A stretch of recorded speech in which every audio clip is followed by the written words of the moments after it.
I'm going to show you what a wet sand and polishing can look like. Basically, you wet sand with different grits of sandpaper to some extent, and then there's a multi-step polishing process that's done. It can really bring paint back to life. I'll show you what it looks like on this one fender. So this is the kind of the first step, the wet sanding. So I used 1,000, 1,500, 2,000, 2,500, and then 3,000. So you're basically using the 1,000 to knock off the oxidation, and then you're smoothing it in steps, and you get it down to kind of this dull, good paint, really, because the paint has a certain thickness, and this has been painted at least twice, so it's got a good amount of paint on there.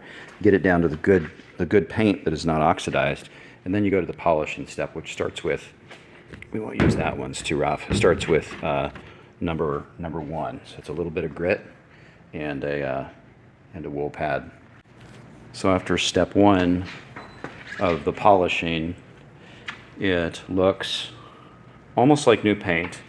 The camera would be hard to see the improvements from step one to step two to step three, the final step. But you can see it with the naked eye when you're looking at it. But basically, you can take completely what you think is destroyed paint, like that, and if there is thickness in the paint, which there is, and on most of this car, obviously not in a spot like that, but you can get it to, from 20 feet. When it drives by, it looks like a pretty nice car. So I'll do step two now. So step one was with using the wool pad, which is more aggressive. Then you go to a kind of a rougher step one using the rougher foam pad.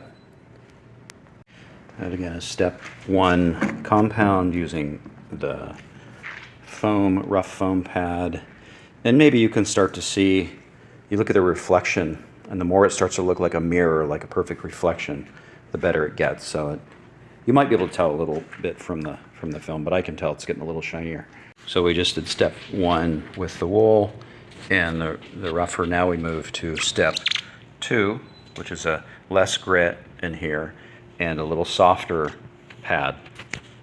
And that is after step two with the nicer pad. Maybe you can start to see in that reflection how it's getting more mirror-like, so you can almost see just like a perfect reflection of the lights. And the final step is step three. That's almost like a lotion. It's so fine with a very fine pad, and that just makes it a little shinier. So we'll do that as the final step. And this is the final step. This is after the final step. So this is the finished product. Step three, again, it's harder to see through a camera, but I can see it. It gets a little better each time, and it's quite shiny. It's almost shiny as a new paint job. Of course, you'd have to touch up stuff, and if you touch it up from 10 feet, you can't see those chips, and it can look pretty good. Brings out the deep. Try to get it from a couple angles here. Brings out kind of the almost bright yellow. You think it's a faded yellow when you see it because you're seeing oxidized paint, but it really is sort of a deep, bright yellow, believe it or not. You get a little more of a comparison. So that's really what it started out looking like, that very faded, dirty yellow, and it looks like that now.